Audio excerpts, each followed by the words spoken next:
Hey, it's Marty McDonald, and you're listening to the 360 Entrepreneur Show with Jan Longa, and we're getting ready to go here. This is episode 159, and today we talk about social media for business. Here we go. Welcome to the 360 Entrepreneur Podcast, the show for entrepreneurs and small business owners who dream big and want to do bigger. Join some of the world's top entrepreneurs, internet marketers, and best-selling authors as they share their inspiring stories, their struggles, and give actionable tips that will help you build, grow, and promote your online business. Here's your host, Yanni Lunga. Hey there, how's it going? Welcome to this new episode. And today we dive into the world of social media. And social media can be fun, can be exciting, can be a great networking tool, but it can also be overwhelming. I mean, if you think about it, sometimes it feels as if there are new platforms that are being launched every single week, right? And it can feel overwhelming, and you may find yourself in a position where you're like, okay, which platform or platforms should I be on? I mean, I can't be on every single platform, so which one should I choose? Well, if that's something you have asked yourself, you're gonna find some useful information in today's interview with Marty McDonald. Today's show notes are at yannilunga.com/episode 159. I want to dive right into it because Marty has some great advice that he shares here. Okay, here is the interview with Marty McDonald from badrhinoinc.com. Hey everybody, today's guest has spent over a decade recruiting and building an online marketing business. As the CEO of Bad Rhino, he has developed a unique and customized strategy to really help businesses not only get noticed, but really deliver a message to their customers and a message that counts. He has mentored pretty much anything from craft beer to Major League Baseball. His agency was rated by Clutch as one of the top social media marketing firms in the business. And he's here with us. It's with great pleasure that I welcome on the show, Marty McDonald. Hey, Marty, how's it going? Hey, how's it going? Great. I really appreciate you having me on here, and I'm excited to be here. Is my pleasure. And Marty, I have to ask you, because I've been really dying to ask you, where does the name Bad Rhino come from? Because I think it's a great name, and I really like the branding of your site and the color. So I was really curious to know where that comes from. Absolutely. And it's the $1 million question, so to speak. And it's the reason that it is that name. Everybody asks. So I'll give you I got this story down, and it's true. And it's the best part, I think, about how the name came about. My partner and I, Rich, were working in a different company in a different capacity. And I had known Rich for quite a while. At that time, I had known him for about 6 years. And came to me one afternoon and said to me, he's like, I have an idea for a business, and I'm not really sure how to get started. I want you to, help me. And that's one of the things I've been doing for, as you mentioned in the intro, for over 10 years, 13 years now. Mm-hmm. It's helping small businesses get started in many capacities. Now it's focused on marketing, but I also have done a lot of consulting and coaching. And I started talking to him, and he said, look, here's the idea. And it was the idea for Bad Rhino. And I said, all right, I'm intrigued by this. And I said, how about this? You come up with a cool name, and I will sit down and talk to you, and we'll get this thing started.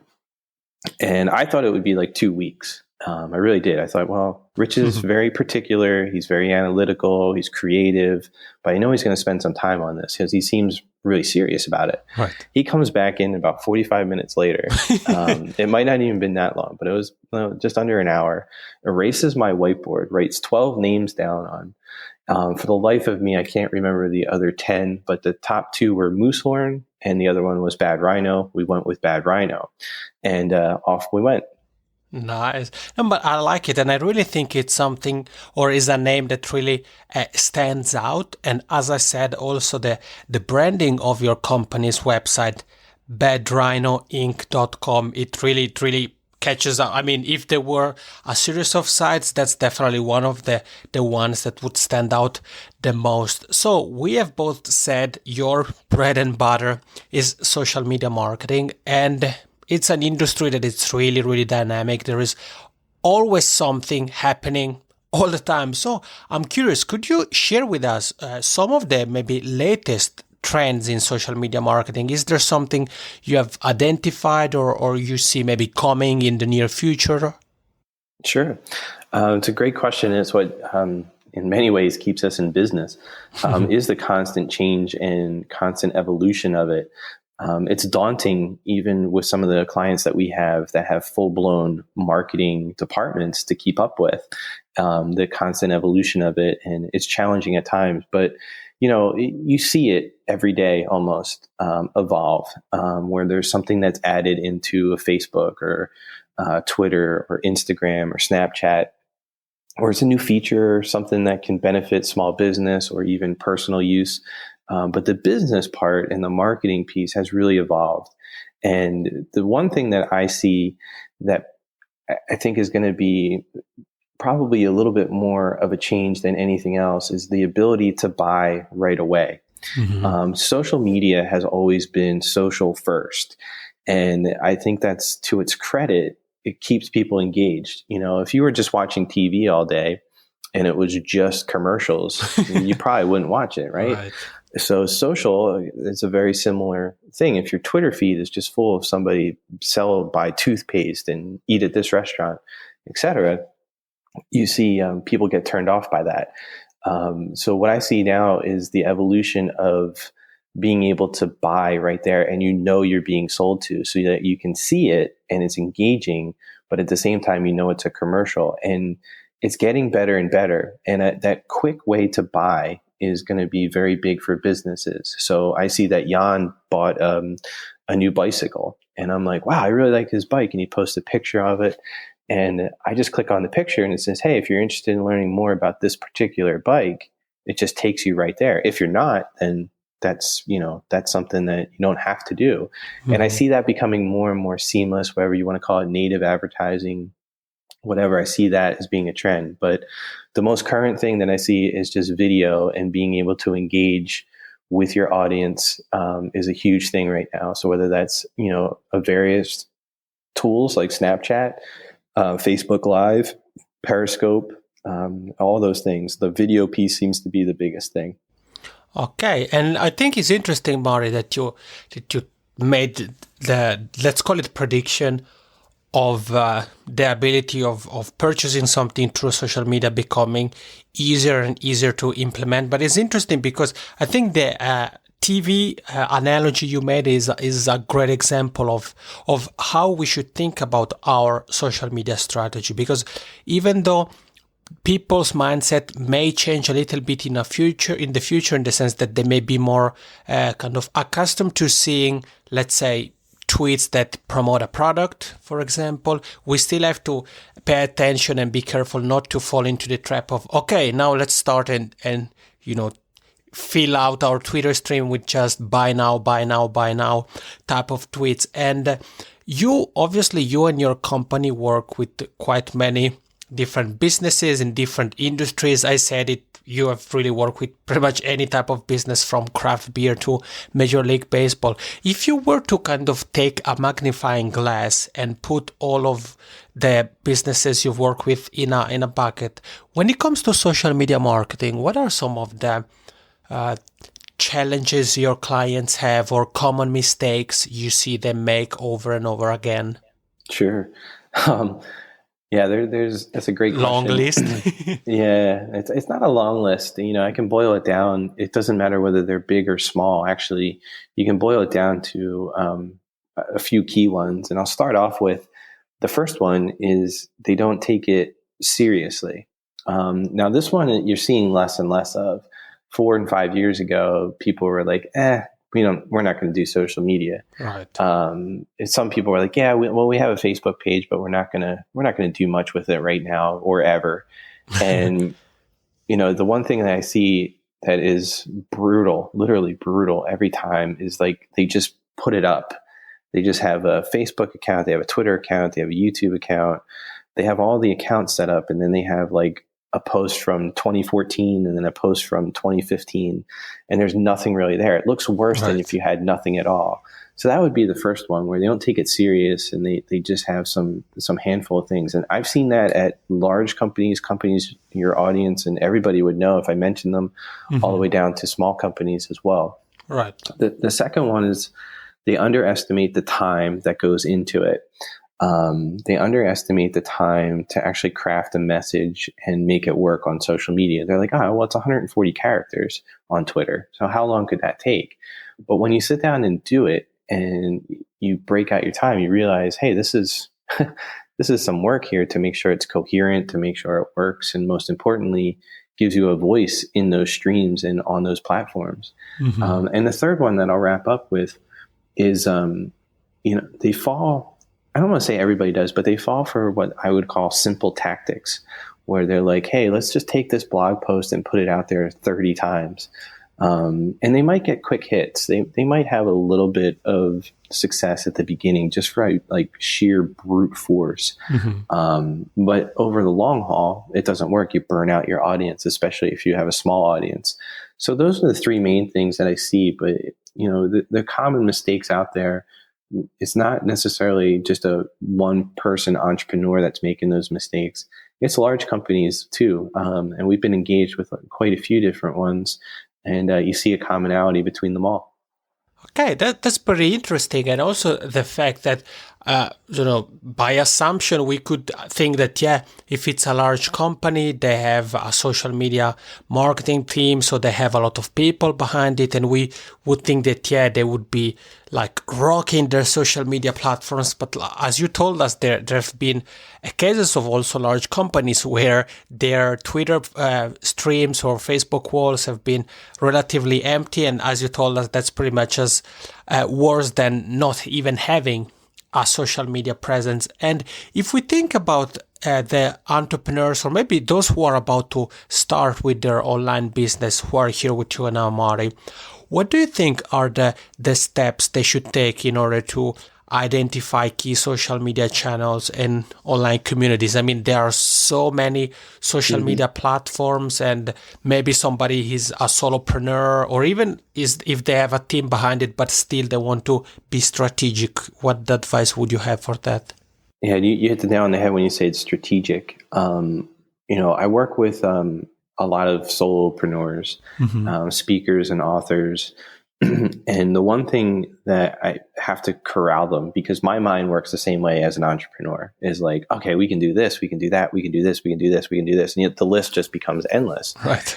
And the social media buffet, for the lack of a better term, where you can go and put as much on your plate as you want, isn't necessarily the way you want to start out. So like how you identify those is, where's your current core audience? So if your core audience is on Facebook, then spend the time there and galvanize that, and then move them over to another one, say Instagram. Say, all right, gang, I just launched my new Instagram channel. Check it out when you get a chance. I'm just going to be posting some things about my day-to-day life, whatever that might be. But have a strategy about it, so that you start to put these things out there in a meaningful, impactful way.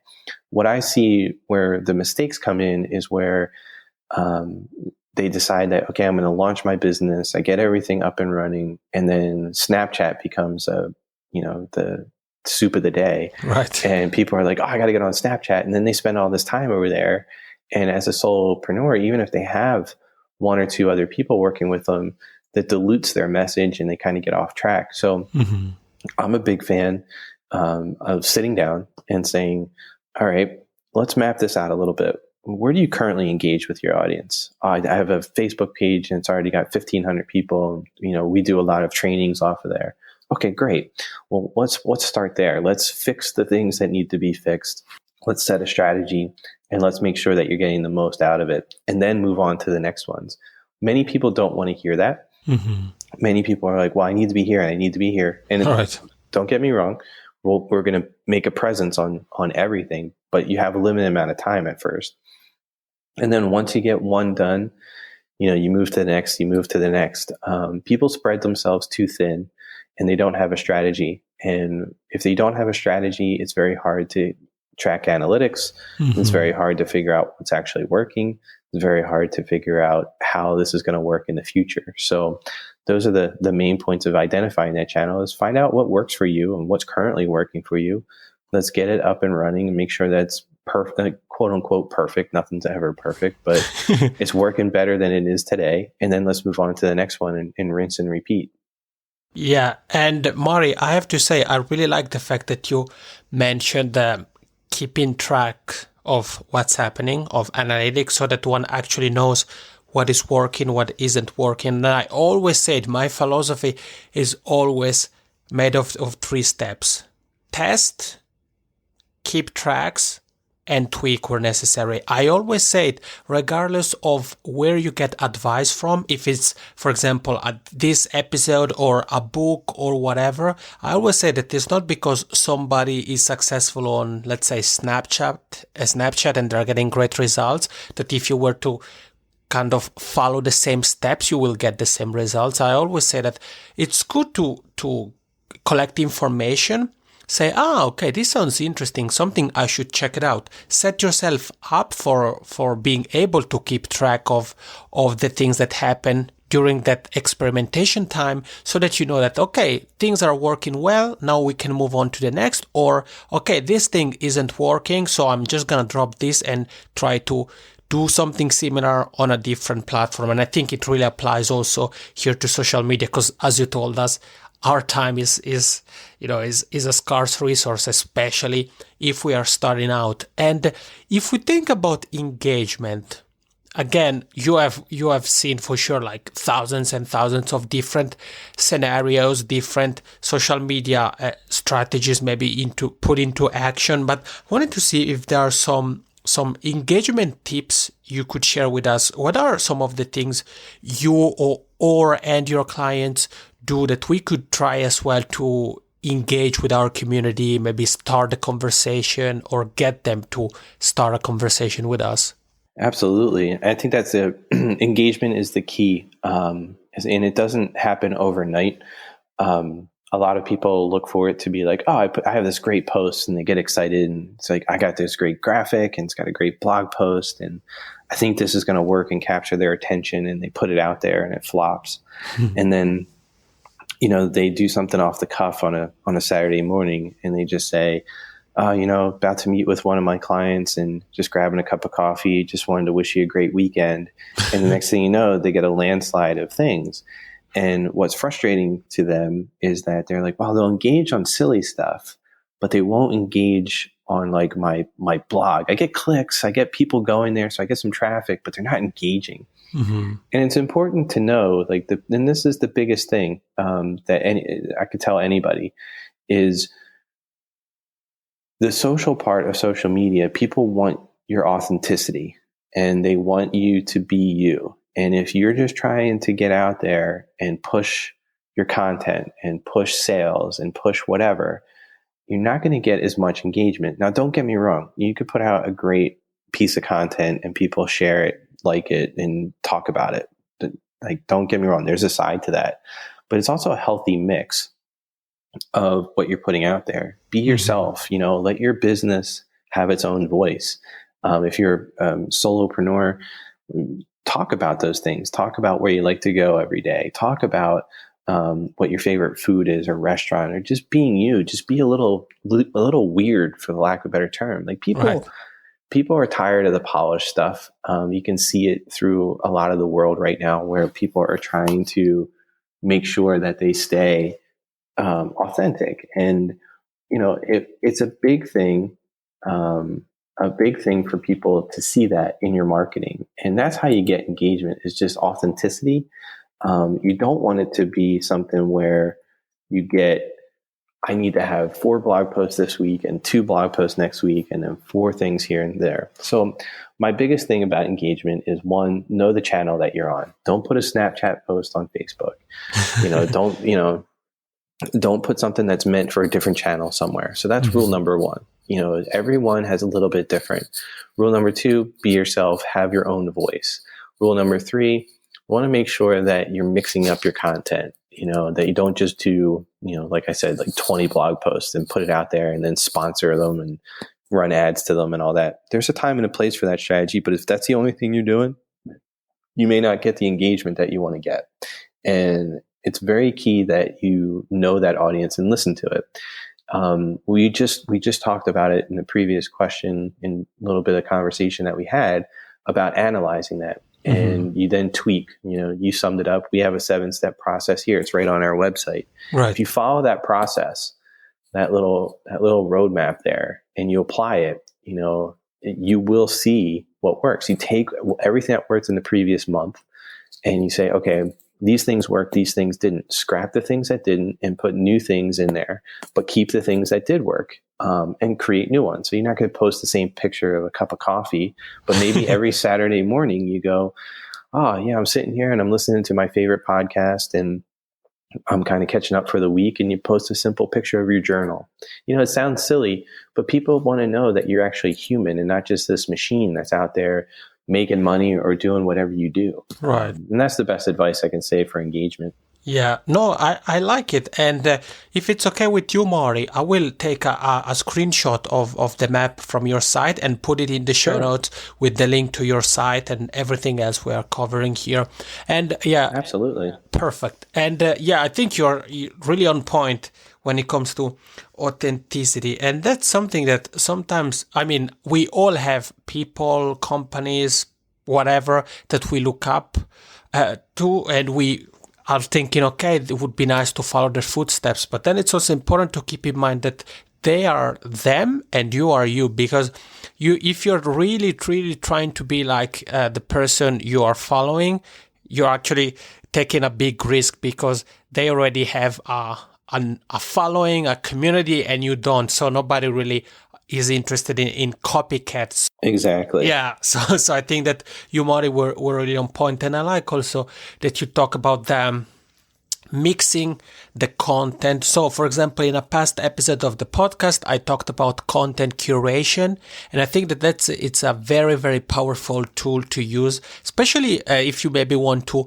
network. That's a great way to go about it. And then also for people who are already following you, that's great, because they see that, hey, for example, Marty isn't only talking about his latest blog post, but he's talking about an interesting article he just read or the latest podcast he listened to. And then you told us also make sure to kind of share your personal side. It can be a behind the scenes picture of your office, or as you told us, can be a picture on weekends of a cup of coffee or your journal, whatever the case may be. I really, really like that, Marty. I really, really am enjoying this conversation with you. And your company, the site is badrhinoinc.com. You guys are also on Twitter at badrhinoinc. And Marty, in these last few minutes, I'd like to ask you for some more advice here for the listeners. If we were to kind of put together a social media marketing plan. We have already touched on some of the components there. Is there something else you'd like to add? Or maybe, for example, are there some tools that you'd like to recommend that can work very well, let's say, for keeping track of how social media is doing or something like that? Yeah, absolutely. So I think we touched on a lot of it, but I'll just emphasize the one part that we've been really seeing, both Jan, you had mentioned about your testing and how you talk about it, but I think having a strategy out of the gate is super important. Mm-hmm. Once you have a strategy, is to kind of obviously put that into play, and you want to make sure those things are going. And those two pieces right there will put you far advanced than many people. Many people treat their social media as a little haphazardly, and they don't get as much out of it. In terms of tools and things like that, I try and stay agnostic as much as possible. Mm-hmm. My team utilizes a variety of different tools. And one of the best ones that I've always enjoyed working with is Sprout Social, mm-hmm. and keeping those things, keeping everything in line. They give you great reporting. You can schedule things out of there. You can really put things together right there that you can see your entire month, your entire year almost. And it starts to build a content calendar for you, which is huge. The next thing is the content calendar. Mm-hmm. Keep record of everything that you do. So whether you use a tool like Sprout Social or Hootsuite or whatever one it is, What we've gotten in with our clients, since it's a little bit different than if you were doing it just in-house, but I would still recommend this to anybody, is we put everything into Google Docs, into Sheets, so that we can see everything. Mm-hmm. So many of our clients have been with us now for 3.5, even 4 years. And that's great. Also, at the same time, we need to be able to go back into their history and go, well, what worked really well? And we have the reports, but we also have the content. And it's not like we're going to use the same post from 2012 and 2016, but we can say, hey, a question really worked well for this product. An engaging question like, hey, you like this t-shirt and design? Which color do you prefer? Well, maybe we tweak that up because the audience already likes that format. Mm-hmm. So keep track of everything is the best tool that you can keep in your toolbox, so that you don't have to rewrite everything. You don't have to reinvent the wheel all the time. Once you have a significant amount of content that was just pure social, we have clients now that have over 1,500 to 2,000 tweets that we can pull at any time and schedule them out there along with the new stuff. You have to create new stuff. You can't just have the same things going out. But having that library is huge. The only other tools that I always like, everyone talks about Canva and being able to create stuff really quick. I'm a big fan of Canva, mm-hmm. but I'm Canva'd out because everybody's using Canva. So they have a series of templates and a lot of people just jump on and they're lazy. So I think that's another caution about tools is, they can cause you to not look at your marketing and what you're doing. If you're not using them correctly, you mm-hmm. can get lazy with it, and that's important to know how. But just to recap, Sprout Social, I love. Hootsuite's another one that we've been using for years that I still enjoy. We use some other ones like Viral Heat from Cision. That's been great for some sedimentary analysis, but that's getting a little bit further in depth for anybody that's just running their own social media. There's a ton of different tools out there that I think are great that we haven't used, and I think it's just good to find the ones that make your process work the best. Yeah, you're right. And first of all, thank you for sharing your some of the tools you and your team use with us. And obviously, it's so that everybody may have their different set of tools and they may be completely different. So again, I think here the best advice, as you said, Marty, is to first of all to keep it simple and also to try different tools and see which one works for you. And it may take some time. I mean, if I look, for example, when it comes to scheduling posts, I can easily say that I've used Hootsuite, I've used Buffer because I was testing things out. I've been using Social Oomph, I used CoSchedule. So it's really about testing things out and see which one works best for the goals you want to achieve with your social media marketing. And the final question I have here for you, Marty, you have really provided us with a lot of food for thoughts for social media marketing, is people may have questions or they would like to say thank you, or maybe they're curious to ask you questions on how they may be working or collaborating with you and Bad Rhino. So what is the best way for all the people who have been here with you and I to get in touch with you? Absolutely. We have a contact form on our website if you're interested in our services, and that's easy to get to, just badrhinoinc.com, and right on the top it says work with us. Mm-hmm. So that's a great way if you're interested in getting a little bit more information about the types of services that we provide. If you want to reach out to me directly, you can email me, Marty, Marty, at badrhinoinc.com. is a perfect way. Anybody that I do an interview for, I always open it up to their audience to, answer questions and things like that. I don't have a problem with that. I think that's great when people are asking questions. Mm-hmm.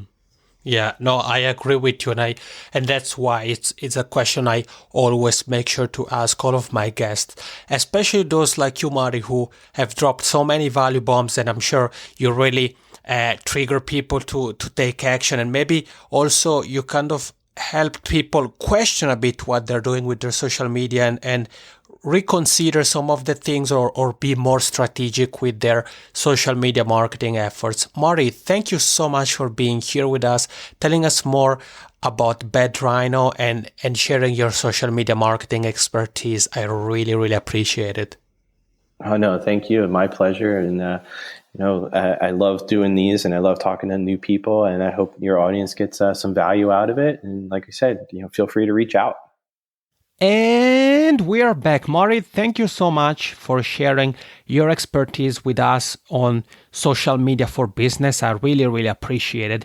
And you heard me say it during the conversation with Marty, we mentioned his 7-step marketing process that they have on his company's site. I've included that in the show notes over at yanilunga.com/episode 159. So there you find the links to all the things we touched on, including the image of the 7-step social media marketing process. Now, I want to wrap up this episode by giving you a reminder about the Podcast Success Summit, the digital conference for podcasters that is coming your way mid-May and beginning of June. You can attend completely for free, and here's the cool thing. With 80 speakers, it is the biggest digital conference about podcasting in the world. If you don't want to miss it out, go to the show notes page and you find there the link to the virtual summit so that you can get your free ticket and get access as soon as the summit starts. This is it for this week. Like always, thank you so much for tuning in. Thank you for supporting this show. If you know somebody who could benefit from this episode or any of the other episodes you have listened to, please don't hesitate to share it with them. Have a fantastic week and take care. Thank you for listening to the 360 Entrepreneur Podcast. For more tips and tools, head over to www.yanilunga.com.